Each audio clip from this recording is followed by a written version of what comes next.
Bienvenidos a un nuevo vídeo, madridistas, gente de fútbol y buena gente en general. Lo prometido es deuda. Tengo aquí conmigo a uno de los periodistas que más encima está del caso Negreira. Yo diría que uno de los que más, si no el mejor, y del que yo me he nutrido muchísimo a la hora de hacer vídeos, ya lo sabéis, y para mí es un auténtico placer. Miguel Ángel Pérez, ¿qué tal, hombre? Espero que te sientas como en tu casa. Un placer estar contigo, Chío. El placer es mío. Además, he visto que eres periodista también especializado en tribunales y demás, así que nos vas a poder esclarecer algún tipo de duda, que me han enviado muchísimas, y espero poder trasladarte fidedignamente. La primera. Perfecto. La primera y actualidad. El Barcelona imputado por un presunto delito de cohecho. Y muchas de las preguntas que me han trasladado es qué significa estar imputado por un delito de cohecho, qué es el cohecho básicamente, y sobre todo después de confirmarse todo esto, qué consecuencias podría acarrearle en este caso al Barça de confirmarse todo esto. Bueno, pues si quieres vamos a empezar de forma sencilla para que la gente entienda, porque es verdad que algunos compañeros incluso pues recurren a muchos tecnicismos y la gente se pierde, ¿no? Para que la gente entienda que es un delito de cohecho, podríamos hablar de sobornar a un funcionario, ¿vale?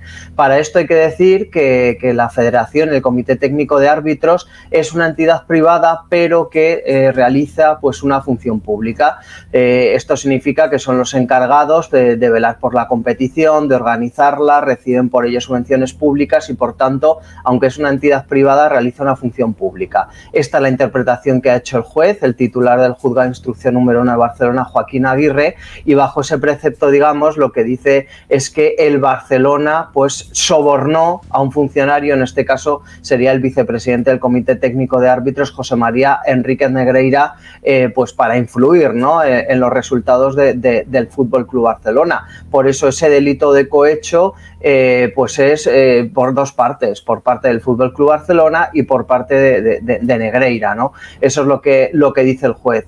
¿Qué es lo que puede conllevar este delito de cohecho? Bueno, pues obviamente para las personas pues hasta 3-5 años de prisión. En el caso de las entidades jurídicas del Fútbol Club Barcelona, pues hay supuestos de multa y también, aunque es poco probable, siendo realistas, pues incluso la disolución del club, ¿no? Pero desde luego yo creo que es un salto de calidad importante, Chío, en la investigación, porque este es el quinto delito que se está investigando en la causa. Ya se estaba investigando falsedad documental, blanqueo de capitales, administración desleal, corrupción deportiva, y este es el quinto y desde luego para mí el más grave, que es el delito de cohecho, y yo creo que además abre puertas a nuevas imputaciones, etcétera, con lo cual yo creo que es muy relevante pues esta decisión que ha tomado el juez.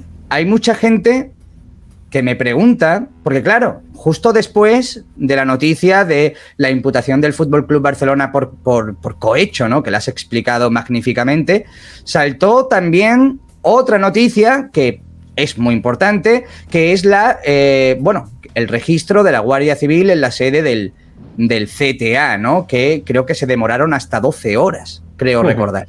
¿Con qué objetivo fueron a la sede del CTA? Pues es una diligencia de investigación muy importante, Chío.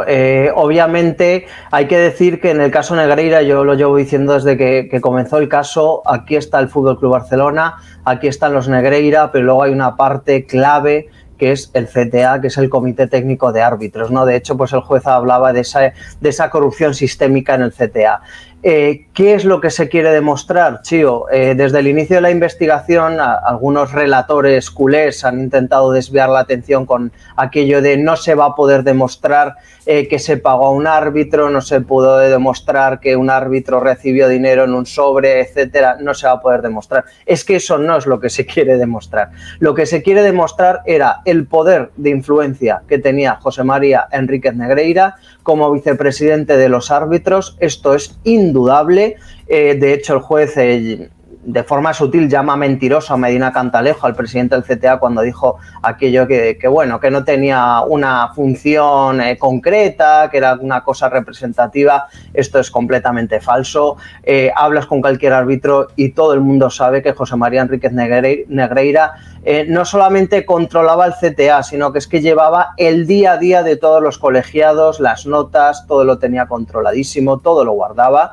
Y entonces, ¿qué es lo que se quería demostrar con este registro? Pues muchos aspectos, pero quizá el principal, pues recopilar toda la documentación, todas las actas arbitrales de los ascensos, descensos de los árbitros, las designaciones de árbitros para Champions, a los que se hicieron internacionales, etcétera, y por supuesto las calificaciones, porque aquí en Libertad Digital hace unos meses publicábamos por fuentes arbitrales que nos contaban de que siempre había un run de que existía una mano negra, una mano negreira, ¿no?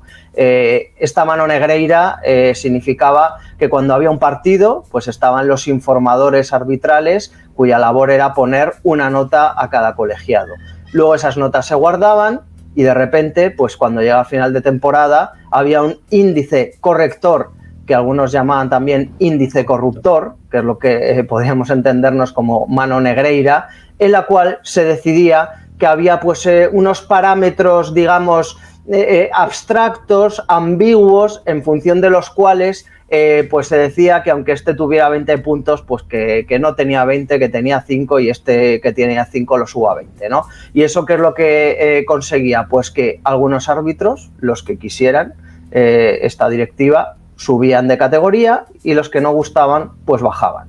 Esta era la forma en la que tenían comprados, entre comillas, los árbitros, no con un sobre, sino con un sueldazo, porque pasar de 200.000 euros en segunda división a 400.000 mínimo en primera división, más luego al hacerlo internacional, más luego cada partido un extra, estamos hablando de algo más de dinero con sobre, estamos hablando de auténticos sueldazos, ¿no?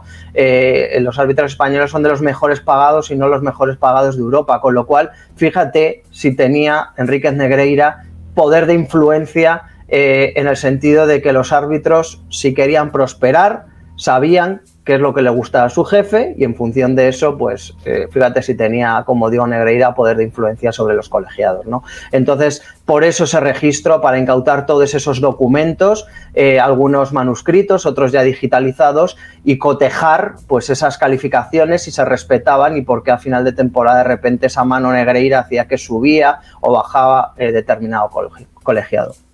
Se podría decir entonces, confirmadísimo, que el impacto de Negreira en todo esto era fundamental, ¿no? Y era la mano derecha de Sánchez Arminio. Es que, en fin, pues esto todavía lo rebaten.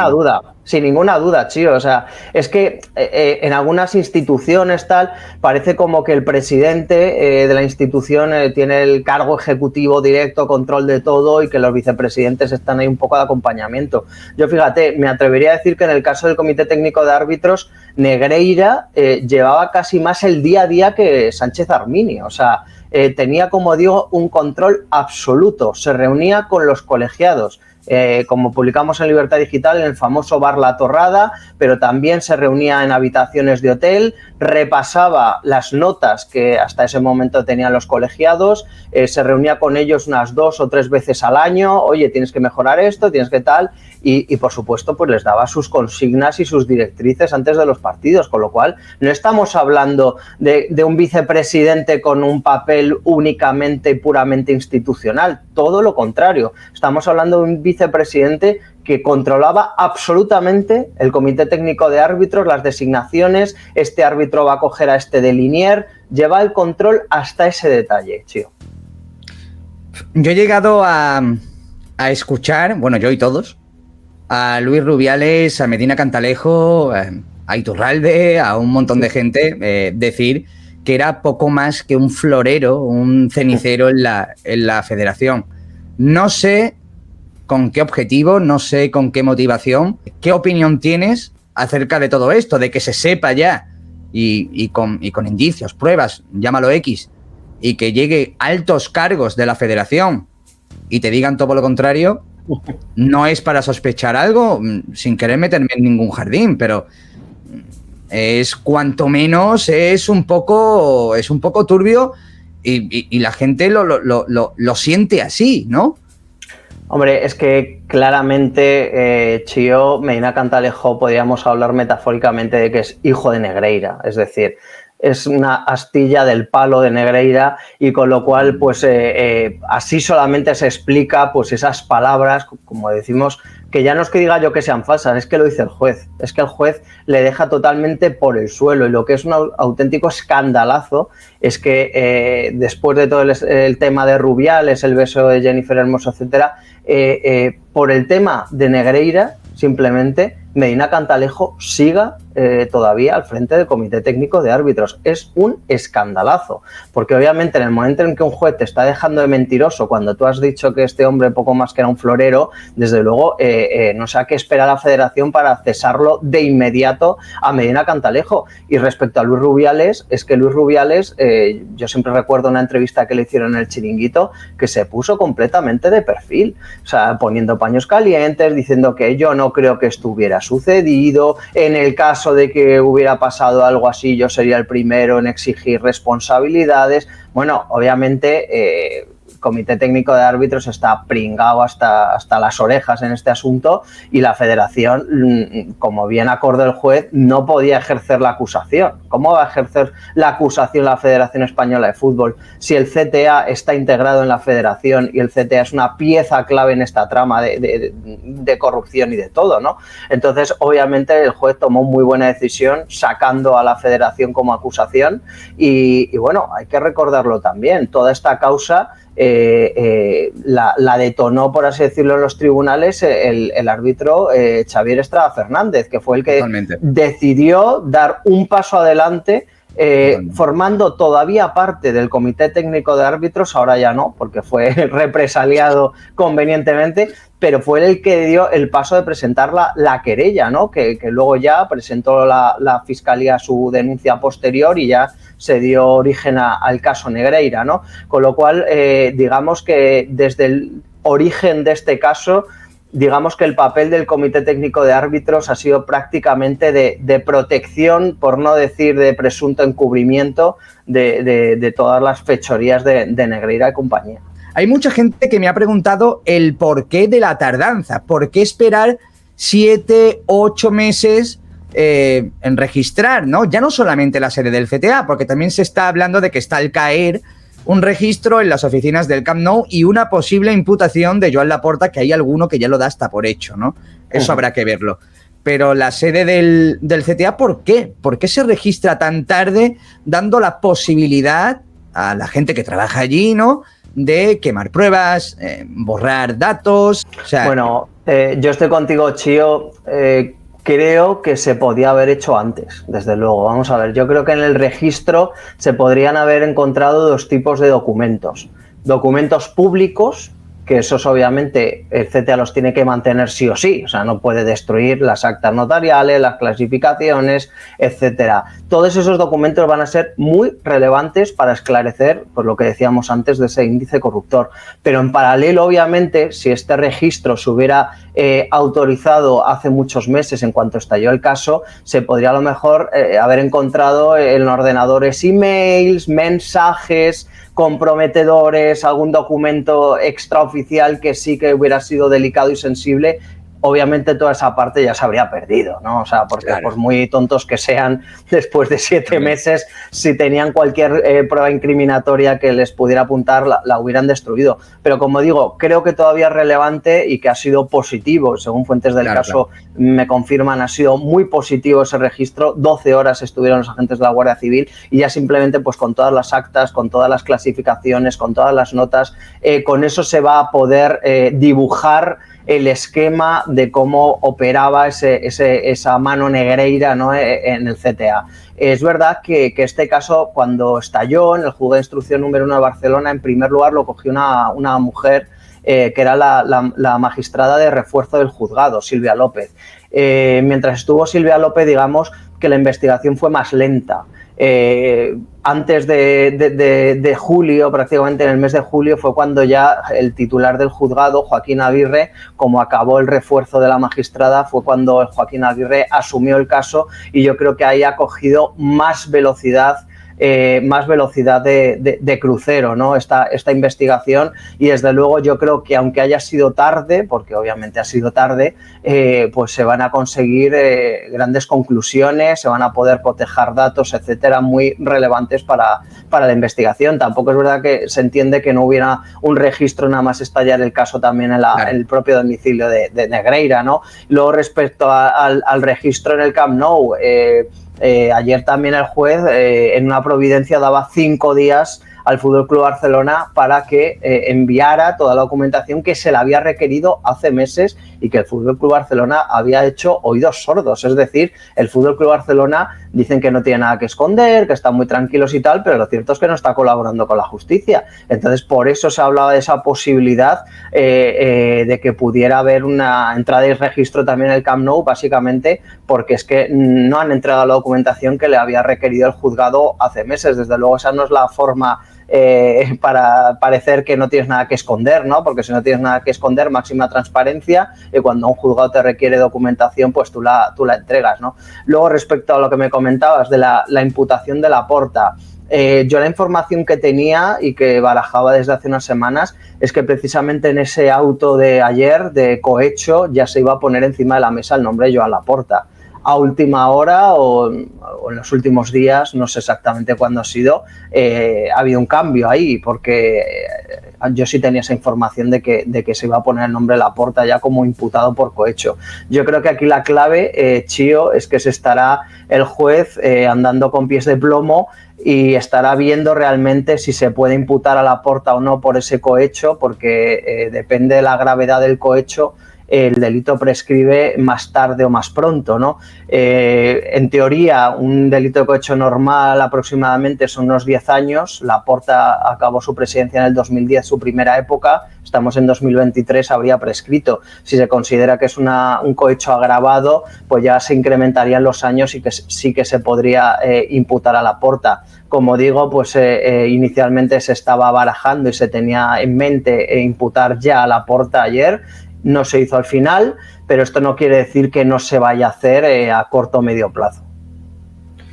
Me parece increíble que el presidente que le cuatriplica el sueldo a Negreira no esté imputado. Entiendo las razones, obviamente, pero es curioso, cuanto menos, ¿no? Esta pregunta ya es a título personal, ¿vale? Es algo que a mí siempre me ha indignado muchísimo y que de repente ha desaparecido de los medios de comunicación, no se le ha dado como la importancia que yo creo, bajo mi punto de vista, que se merece. Y son los burofaxes de Negreira a Bartomeu, si no recuerdo mal. El primero es cuando dejan de cuando rompen su relación, ¿no? Y le dejan de pagar, exigiendo que le vuelvan a contratar, que si no iba a tirar de la manta, si a grosso modo. Y hay otro donde le ofrece al FC Barcelona unos favores en el bar, ¿no? Capitaneado, entre otros, por Clos Gómez, ¿no? Sí. ¿Por qué no se le ha dado más bombo a esto? A mí me parece bastante importante, ¿no? Y sobre todo que han frivolizado, han mirado para otro lado y hay algunos que se han agarrado a... es una extorsión de Negreira y aquí no había nada. A mí si me extorsionan y sé que lo que me están diciendo es mentira, o sea, tú a mí me puedes decir, si tú no me das parte de lo que cobro en YouTube, saco un vídeo, saco un documento de lo que tú hiciste en Madrid hace 2 meses y medio. Si yo sé que hace 2 meses y medio yo no estuve en Madrid y que además lo puedo comprobar, yo te denuncio a ti. No me quedo callado, ni no sé qué opinión tienes al respecto, pero a mí siempre ha sido algo que me ha llamado muchísimo la atención. Bueno, hay que decir que esos burofaxes los desveló Esteban Urreztieta en el diario El Mundo, forman parte del sumario, de hecho, de las actuaciones, están incluidos y a mí me parecen muy relevantes. Al final es puro sentido común. Es decir, este hombre, según la versión del Barça, está contratado para asesorarles. Y qué casualidad que cuando deja ser vicepresidente del Comité Técnico de Árbitros en el 2018, y eso lo ha puesto el juez en sus autos, deja de estar contratado por el FC Barcelona. Pero vamos a ver, si era para asesorar, ¿qué más te da que esté ya en activo o que ya no sea el vicepresidente? Si es para asesorar, le podría brindar el mismo asesoramiento antes y después. Pero casualmente, mira qué casualidad, cuando dejas el vicepresidente de los árbitros y cuando puede dejar de ejercer esa influencia sobre los colegiados a favor del FC Barcelona, casualmente es cuando es despedido del Barcelona, ¿no? Y obviamente pues esos burofax amenazantes pues lo dicen todo, ¿no? Incluso ofreciendo sus servicios, como decías, para el servicio de VAR. No estamos hablando de asesoramiento, estamos hablando de otras cosas. Y bueno, ya publicamos en Libertad Digital, ¿no? Los informes de Negreira con las faltas de ortografía. Oiga, totalmente. Es un montaje burdo y cutre y salchichero, o sea, porque yo siempre hago la distinción entre dos informes, ¿no? Los que yo creo que hizo el padre, que son los de las faltas de ortografía, 2 o 3 páginas, que son una auténtica chapuza monumental, y luego las del hijo, que yo sí los veo distinto porque son 15, 20, 30 páginas, mucho más técnicos, con estadísticas, más profesionalizado. Yo creo que la gente que mete a todos en el mismo... yo veo ahí una diferenciación, aunque da igual porque al final viene todo de los Negreira, ¿no? Y lo importante es que viene todo de los Negreira, sea del padre del hijo, pero yo sí veo unos informes muy distintos, porque las que hace el hijo a los que hacía el padre son completamente distintos. Y yo creo que al final lo importante es que todo venía de los Negreira y de sus empresas, y entrar en si era del padre, del hijo, da lo mismo. Lo importante es que se pagaba a los Negreira por esa influencia, como bien decía la Fiscalía en su denuncia, para influir en los comportamientos de los árbitros en los partidos, ¿no? Eso es la clave. Y bueno, el auto del juez ayer era súper contundente, y además rompía uno de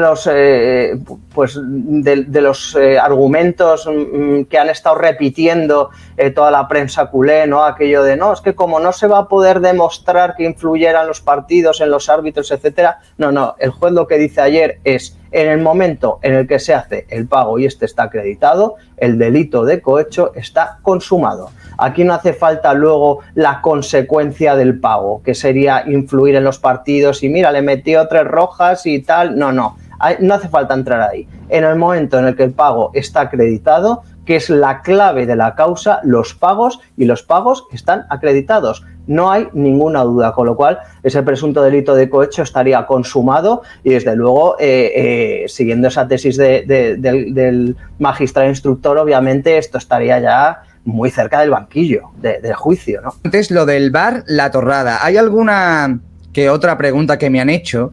Sí. Porque claro, yo hice ese vídeo y mucha gente me preguntó, pero ¿cómo este periodista puede saber que eso fue así? Y mira que yo dije claramente en el vídeo, habrá hablado con gente que ha estado allí, ¿entiendes? ¿Eran realmente exárbitros o árbitros que acudían allí? Árbitros. Eran árbitros. Árbitros, por supuesto. Árbitros que han estado allí. Han estado muchos árbitros, Chío, porque además en esa información del VAR La Torrada, que la verdad es que como sacamos tantas noticias, a veces unas se juntan con otras y no se da la relevancia. A mí me parecía muy importante porque más allá de lo anecdótico, de que era un bar cutre de barrio, donde les ponían jamón serrano de sobre, ¿no? Y que se lo cobraban a precio de oro, más allá de la anécdota del bar de Torrente, este era el cuartel general de Negreira en el Barcelona. Es decir, Negreira, como contamos en esa información, reunía a los árbitros de la Federación del Comité Catalán 2 o 3 veces al año en su bar, y en el bar de Negreira, en La Torrada, también se daban cita antes de los partidos del Barça y Español los colegiados que iban a arbitrar. Y allí, pues en un ambiente muy distendido, se hablaba de todo. Y obviamente se hablaba del partido que se iba a arbitrar. Entonces, si tú quedas, Chío, con una persona que es tu jefe, que depende de él tu futuro laboral y que además de los 400.000, si le caigo bien y si hago méritos, me va a meter a internacional y voy a sacar otro tanto pastizal, y te dice, bueno, a ver esta noche cómo va la cosa, que el Barcelona, ya sabes que tal, pues obviamente estás condicionando de una manera brutal a los árbitros. Y a buen entendedor, pocas palabras bastan. O sea, tú sabes lo que tienes que hacer para que tu jefe esté contento, ¿no? O sea, entonces los árbitros que iban al bar por obligación, que además había cachondeo, le llamaban el Chistu de Barcelona, en plan de coña, porque era un bar súper cutre. pero se tenían que dejar ver. O sea, se tenían que dejar ver para estar con el jefe y estar a buenas con el jefe, porque como digo, el papel de Negreira era importantísimo en el comité técnico de árbitros, porque era el que manejaba el tinglao, ¿no? En la sombra, desde el punto de vista oficial, el presidente Sánchez Arminio, pero el que luego manejaba ahí el cotarro por detrás era Negreira, y al que tenías que caer bien era Negreira. Y por eso iban al bar La Torrada. Y por eso ahí pues se reunía el Comité Catalán de Árbitros y todos los colegiados que iban a arbitrar a Barcelona tenían que ir a pasar por caja, como pasaba con el coaching del hijo de Negreira. Claro, o sea, es lo mismo, es lo mismo. Tú te ves obligado a pagar y a hacer determinadas cosas porque sabes que te va a venir bien para tu carrera, para tu posible ascenso y para todo. Y esto era así. Y a mí me cuentan fuentes arbitrales que había dos tipos de colegiados. Los colegiados que hacían esto encantados porque sabían que les iba a ayudar a su carrera, y otros que decían, es que no me queda más remedio que hacerlo. O sea, se veían obligados a hacerlo, a pagar, a ir al bar La Torrada, a contratar al hijo de Negreira, etcétera, ¿no? Con lo cual, pues ese era el chiringuito que tenían montado Negreira y su hijo dentro del Comité Técnico de Árbitros. Que tiene que salir un árbitro a decir, yo me he visto influenciado o me han pagado, le pueda caer una posible sanción. Tiene que salir algún árbitro, que ya antes me has medio contestado, y si crees, por otra parte, de que en algún momento de todo este caso pueda salir algún árbitro a desvelar, no toda, pero algo de verdad. Yo creo que los testimonios de los árbitros, diciendo lo que acabas de contar, yo creo que apuntalaría más la acusación si cabe, pero como te he dicho antes, ¿no? En el caso, por ejemplo, del cohecho, no hace falta, ya está, el delito ya está consumado, ¿no? La administración desleal, pues el Barça destinó parte de su presupuesto a pagar al vicepresidente de los árbitros. No hace falta el testimonio del árbitro. La falsedad documental, camuflaban los pagos a Negreira con facturas falsas. Ya está acreditado y tampoco hace falta el testimonio de los árbitros. Blanqueo de capitales, tampoco hace falta. Ahí lo que hay que investigar es el dinero, dónde fue, en manos de quién acabó, etcétera. Yo creo que esto serviría para apuntalar la acusación de esta corrupción deportiva, pero no es necesario para que haya un desenlace penal impotente contra el Barça, contra sus exdirigentes, inclusive etcétera. Para la corrupción deportiva, ¿no? O sea, claro, claro. Exacto, porque la corrupción deportiva pasa un poco lo mismo que con el cohecho, ¿no? No hace falta las consecuencias del acto en sí, no hacen falta, con lo cual obviamente los testimonios arbitrales van a ayudar y mucho, y yo creo que va a haber testimonios arbitrales en sede judicial. Estoy prácticamente seguro de que lo van a hacer y que van a servir un poco para reforzar lo que es el relato, que es ahora mismo lo que está intentando ordenar el juez, ¿no? El relato de lo que sucedió, cómo funcionaba este chiringuito de Negreira en el Comité Técnico de Árbitros, y desde luego pues es muy relevante, y yo creo que habrá árbitros que darán el paso y que contarán toda la verdad de lo que han vivido. Obviamente hay otros que no, por miedo o porque siguen en activo, chío. Siguen en activo, y la sopa boba y el sueldazo nadie quiere renunciar a ello. Seguro que serán más valientes los árbitros que ya no están en activo, que sí lo han vivido y que puedan dar ese testimonio, esa declaración ante el juez, ¿no? Decirte que sigas con tu trabajo, que es espectacular. Aquí muchísimas estaremos gracias para hacernos eco de absolutamente todo lo que vayas haciendo, y que esta es tu casa. Lo podéis ver, por supuesto, en Libertad Digital y en Es Radio, si no recuerdo mal. Sí. Así que, y dejaré su perfil de Twitter para que no os perdáis absolutamente nada de lo que vaya contando. Ha sido un placer, Miguel. Igualmente, Chío, y cuando quieras aquí estamos, y cuando haya novedades que te interesen, pues solo tienes que avisarme y volvemos a hablar. Estaremos hablando bastante, creo yo, en esta temporada, así que nada, esta es tu casa.